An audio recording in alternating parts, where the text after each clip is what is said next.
Oke. Ini saya singgung sedikit, bagi yang tertarik bisa diteliti.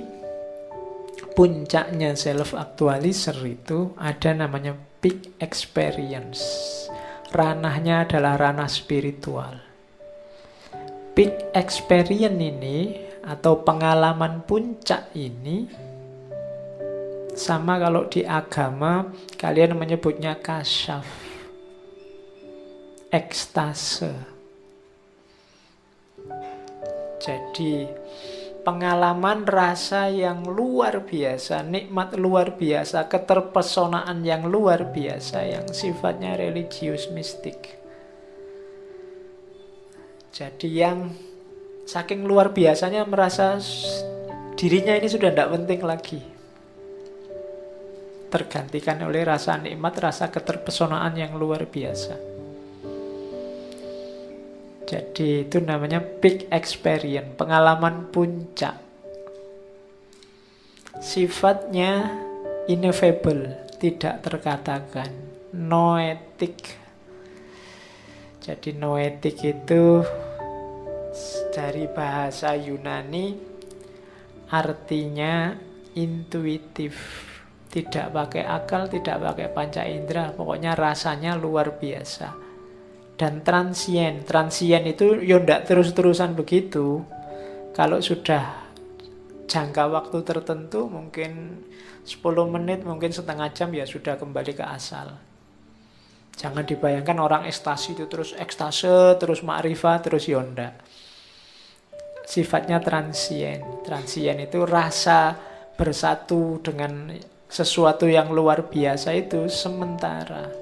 Ya nanti kembali lagi pasti dalam kesadarannya. Dan pasif itu dia menerima saja pesona yang luar biasa itu. Ini kalau dalam tasawuf, ya saya bilang tadi kayak kasyaf, musyahadah. Bahasanya Maslow, peak experience. Itu jenjang tertinggi dari self-actualization. Boleh yang suka dengan kajian tasawuf, dengan kajian agama, boleh dijelajahi penjelasannya Maslow tentang peak experience. Jadi tidak cuma dalam tradisi sufi, ternyata dalam tradisi psikologi barat juga ada pandangan tentang pengalaman puncak. Kapan-kapan ya, ternyata sejak kemarin filosof-filosof ini punya pandangan yang luar biasa tentang agama-agama. Besok nanti kapan-kapan kita ada sesi psikologi agama. Oke. Nah, pada akhirnya kewajiban kita adalah aktualisasi diri, menjadi diri yang sepenuhnya sekarang. I can feel guilty about the past, apprehensive about the future, but only in the present can I act. Mungkin aku merasa bersalah terhadap masa lalu, berharap pada masa depan, tapi yang jelas aku harus melakukan sesuatu sekarang. The ability to be in the present moment is a major component of mental wellness. Kemampuan untuk hidup sekarang, saat ini, dan di sini adalah unsur paling utama kesehatan mentalmu. Jangan hidup di masa lalu dan jangan hidup di masa depan. Berharap akan masa depan tidak masalah, kecewa terhadap masa lalu tidak masalah, tapi hiduplah di masa kini. Dari situ nanti titik awal kamu bisa jadi dirimu sepenuhnya. Kalau kamu masih terkungkung oleh masa lalu atau masih belum bangun oleh mimpimu akan masa depan, kamu belum bisa jadi dirimu sepenuhnya. Jadilah dirimu sepenuhnya sekarang. If you plan on being anything less than what you are capable of being, you will probably be unhappy all the days of your life. Kalau kamu merencanakan menjadi sesuatu yang kurang dari kemampuanmu yang sesungguhnya, engkau mungkin akan tidak bahagia sepanjang hidupmu. Kalau kamu bisa jadi orang besar, jangan bercita-cita jadi orang kecil. Dalam tanda petik ya. Kalau kamu sebenarnya mampu untuk lulus cum laude, kejarlah sampai cum laude. Kalau tidak, kamu akan kecewa sepanjang hidupmu. Kalau passionmu adalah seni, masuklah ke ranah seni, karena kalau tidak, kamu akan gelisah terus sepanjang hidupmu. Kalau passionmu adalah dagang, masuklah ke ranah bisnis, karena kalau tidak, kamu akan tidak bahagia sepanjang hidupmu. Don't worry when you are not recognized, but strive to be worthy of recognition. Tidak usah takut tidak diakui orang lain, tapi berusahalah untuk kamu jadi orang yang layak untuk diakui. Ini kalimatnya bisa kamu pahami langsung meskipun harus dipikir sebentar. Jangan takut tidak diakui orang, tapi bentuklah dirimu jadi orang yang layak diakui. Berarti apa? Kamu tidak usah butuh pengakuan. Jadikan dirimu sesuatu. Bahkan be independent of the good opinion of other people. Tidak usah kamu terlalu mempertimbangkan. Independen itu kan bebas dari pandangan orang lain, termasuk pandangan baiknya orang lain.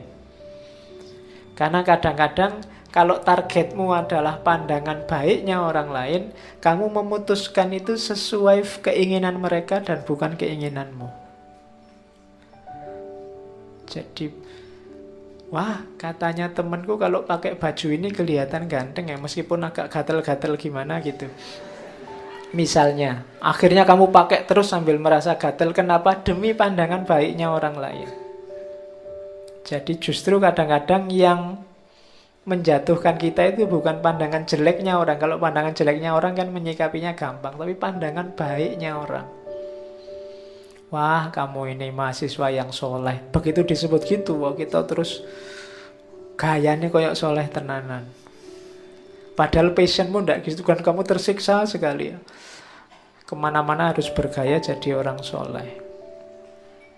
Nah, itu yang sering menghambat aktualisasi diri. Terus, ya pilihanmu hanya dua. You can choose go back toward safety or forward toward growth. Jadi kamu bisa milih untuk mundur ke belakang atau maju ke depan. Tumbuh, semakin berkembang, semakin sempurna, semakin sempurna. Kalau tidak ya kamu akan setback kembali ke belakang, tidak jadi dirimu seutuhnya. Itu yang harus kita hati-hati.